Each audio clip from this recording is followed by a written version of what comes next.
Bon, bah alors je vous laisse vous connecter petit à petit sur le live pour pouvoir démarrer cette petite séance. Comparé à d'habitude, on est sur le Dow Jones. Là, on sera sur le Nasdaq. Ouverture des marchés US. On va laisser l'OPR se former sur le Nasdaq. Ah, c'est trop tard pour le prendre.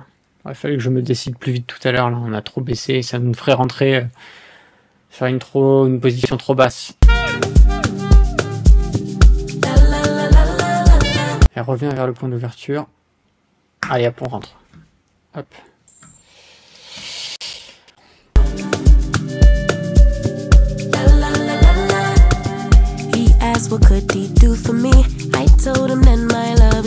Et là, du coup, on modifie et on va passer à 5, comme ça on aurait fait 5 et 5.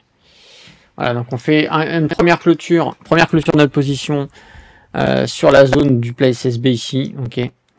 On verra, et si on arrive à aller plus loin, bah, le deuxième objectif se situera ici. Ok, premier objectif atteint, on vient de récupérer un peu d'argent.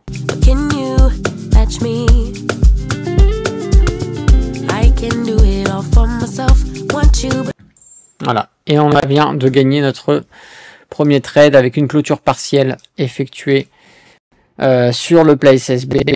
Ici, Ichimoku, donc on a clôturé ici, et la deuxième clôture, alors pas sur le plus bas, mais ici on a une zone de travail, regardez, hop, hop, hop, donc le milieu de cette zone de travail, c'était notre objectif, regardez, vous voyez, ça a été effectivement pour l'instant une zone sur laquelle les prix ont réagi, donc on s'est mis dessus, on a vendu, et voilà, on a clôturé tous nos contrats, donc ici, premier trade, succès.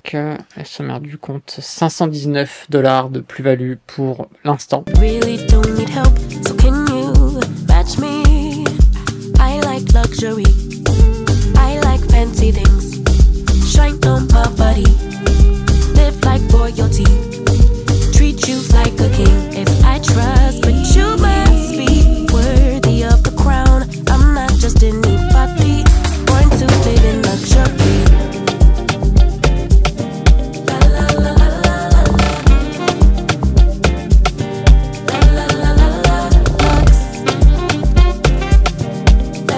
Sur les derniers plus hauts, on pourrait prendre... On baisse trop pour moi, on baisse trop.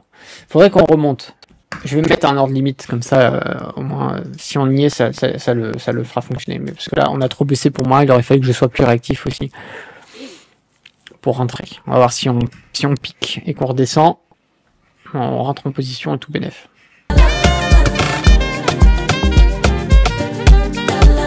Niveau, si. Ah, ça y est, on prend l'entrée. Ok, nickel. On prend l'entrée et bah, du coup mon objectif ça reste un peu avant le bas de l'OPR, donc c'est un peu après les derniers plus bas qu'on a eu hors cotation sur les 14h18, mais on est allé chercher ce niveau puisqu'on est jusqu'au plus bas, on est allé chercher les 19,669, donc pour moi on peut aller chercher notre objectif qui est à 19,670. Voilà, je me suis mis sur un chiffre rond, comme ça on évite les fausses touches, en plus on a un trade de 1 pour 1, donc c'est à dire qu'on gagne, on risque autant que ce que l'on va gagner avec ce trade. Voilà, on vient de faire notre trade gagnant, on vient de chercher notre objectif, on a clôturé. Donc on vient de prendre presque 300 $ de plus supplémentaires. Ce qui nous fait passer notre compte, on était à 500 et quelques tout à l'heure je vous disais. Et là on vient de faire presque 300 de plus, donc on est à 803 $. 803 $ de gain pour la séance. Voilà. Et là vous voyez, la pertinence de la zone, c'est que bah, finalement... juste après ça, s'ensuit. Voilà, vous voyez, on a une très très belle mèche de rejet ici. Donc on est venu chercher notre niveau d'objectif et tout simplement, il y a eu beaucoup d'achats qui se sont effectués sur cette zone. Donc les achats, ça peut être des gens qui rentrent en position, tout simplement, qui ont fait des achats sur ce niveau pour pouvoir rentrer et prendre, se positionner sur un trade à la hausse, sur un mouvement haussier, ou alors ça peut être comme nous, des gens qui étaient rentrés en vente à découverte et qui forcément pour clôturer une position de vente à découverte ont fait un achat. Donc pour clôturer notre position, on est obligé de la racheter. Comme un acheteur qui ouvre une position à l'achat, pour la clôturer, il est obligé de vendre. Eh bien un trader qui va faire une vente à découvert, pour clôturer sa position, il est obligé d'acheter. Donc nous, le niveau sur lequel on s'est positionné, on a acheté pour clôturer. Donc il suffit qu'il y ait des gens qui ont clôturé ici, les vendeurs à découvert qui ont clôturé sur ce niveau, et des gens qui sont rentrés en position à l'achat. Bah voilà, ça fait ce magnifique mouvement aussi qu'on a eu ici. Donc on a une pertinence de zone.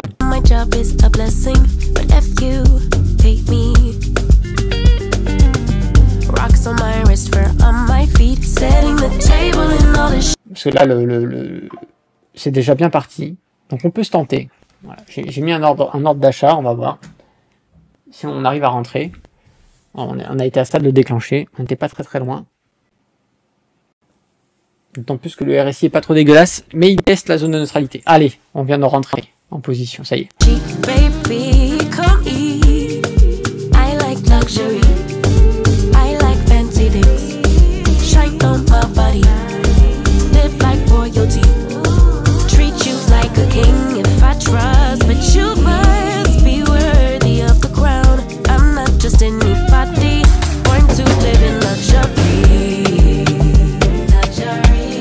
On rencontre un obstacle en voulant prendre de la hausse. C'est ce que je vous disais, j'aurais aimé que ce soit les bougies d'avant qui grimpent parce qu'on aurait eu moins de frein technique.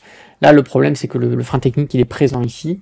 Donc, il faut que les acheteurs soient assez motivés et mettent assez de caillasse sur le tapis pour réussir à continuer à faire grimper et à passer ces niveaux techniques.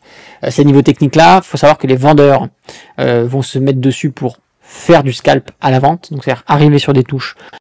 Ils vont voir des positions de vente, donc ça va venir embêter les acheteurs.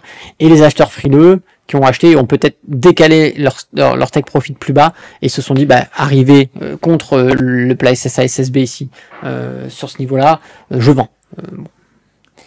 Donc ce qui fait que bah, pour vendre clôturer une position d'achat, on vend, donc ça crée de la vente.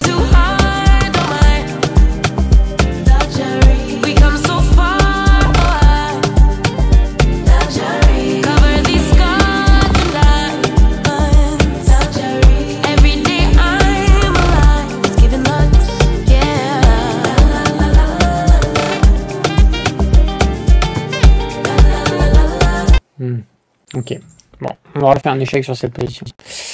Bon, récapitulatif, on a fait 3 trades, 2 trades gagnants, un trade perdant, et on a du coup pour la journée, sommaire du compte, 528 et 68 $. Donc on a fait un 500 balles pour la journée.